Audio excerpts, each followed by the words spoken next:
So we had the best time with arguably the most immaculate Mizuno T-Zoid True Irons that I've ever seen.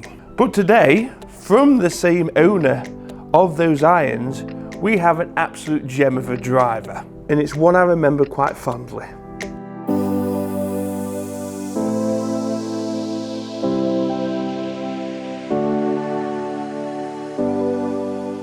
"2004 for me was a career-defining year, I suppose you could say. I quit swimming.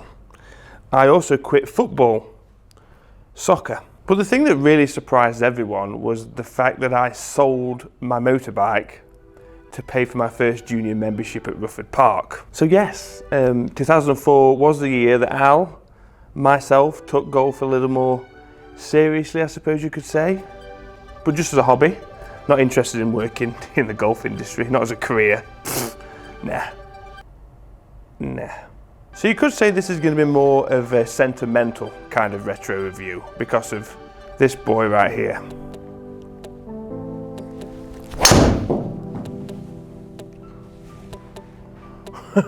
Oh, she's straight. It's a low spin. I like this. Just looking down at this, I know straight away that this is definitely not 460 cc's. No. Partly because I googled it, but this is actually 400 cc's, but it looks even smaller than that address because this was the time when deep drivers were the shit. It's just very deep, top to bottom, low spinning goodness. That also likes to visit Brenda on occasion. That was a terrible swing, not the driver. But do you want to know what the best part about this whole thing is? Listen. Did you hear that? We'll do it again. Oh. Can we have that as a message tone? So compared to this day and age, this was quite a relaxed release by Mizuno, I suppose. Tech is there, but it's not everywhere. It's like it wants to be noticed, but at the same time, isn't crying out for attention. Does that make sense? But behind the ball, it's as good, in my opinion, as anything out there at the moment. Visually, it's just bloody beautiful.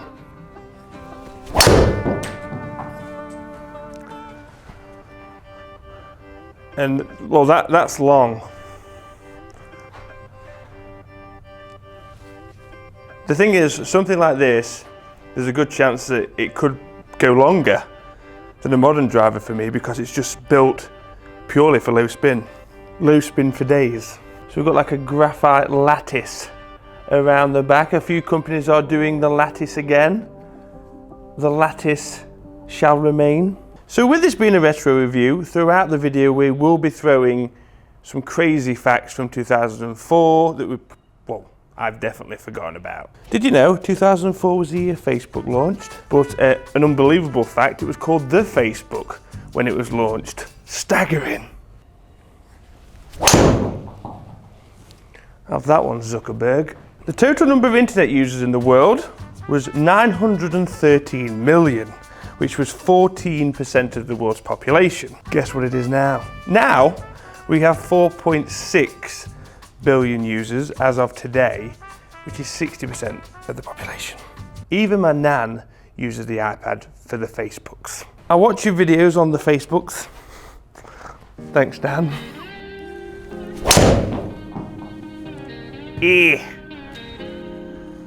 Well, Brenda and Barbara are getting extremely excited at the moment. Friends got stuck in second gear and the gearbox blew up.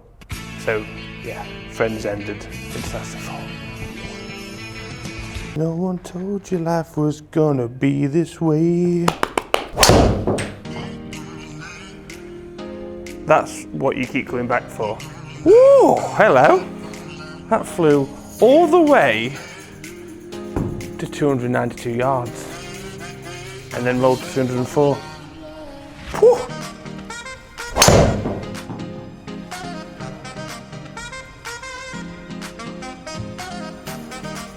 Not short. This, not short. 308 total. We need to play a hole. In 2004, we took control of CJ, which was the latest release in the GTA franchise called San Andreas. And we got a fair share of hot coffee. Right, this hole requires a fade. Ha! Hilarious.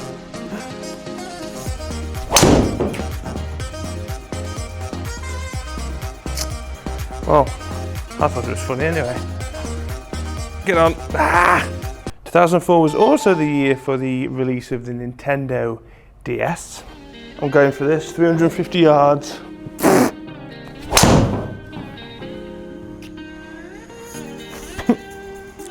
Oh no. Cabbage. So in 2004, a few toys made it into the Hall of Fame, which included Rocking Horse, G.I. Joe, and Scrabble. Come on. What you got for me? That's rolling. That's still rolling. 334 yards.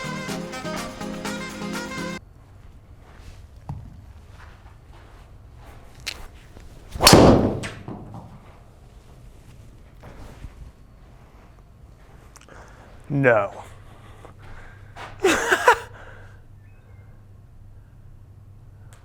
Watch this.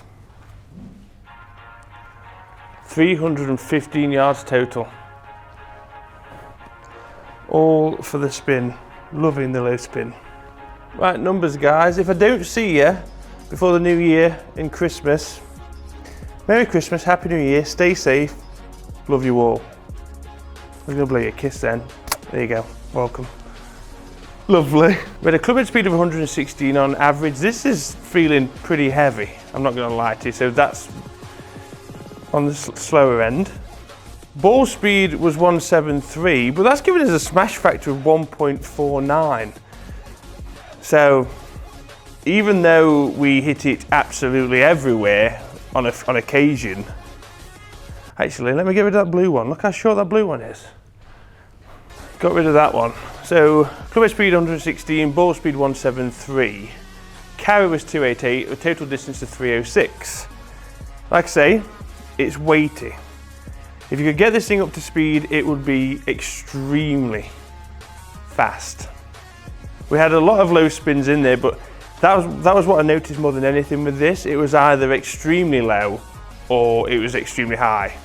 I think the difference here between a low strike and a top strike was a lot of RPMs is what I'm saying. So you don't really know what you're going to get, which is not ideal on the golf course.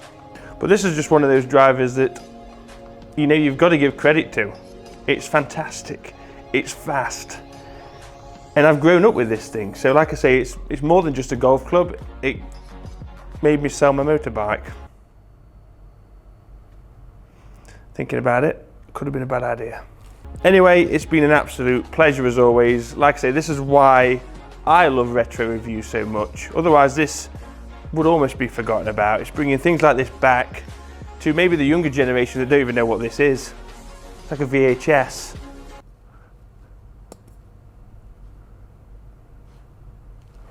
But I just want to say thanks as always for watching guys. If you're new here, remember to watch the playlist. This is season 2 of Retro Reviews. We've got 2 full playlists of different clubs from different years. If you're not a part of TEAMAL, hit the subscribe button and the bell notification. Follow us on social media, Facebook, Instagram, Twitter, and Twitch. I'm streaming on Twitch. Thank you.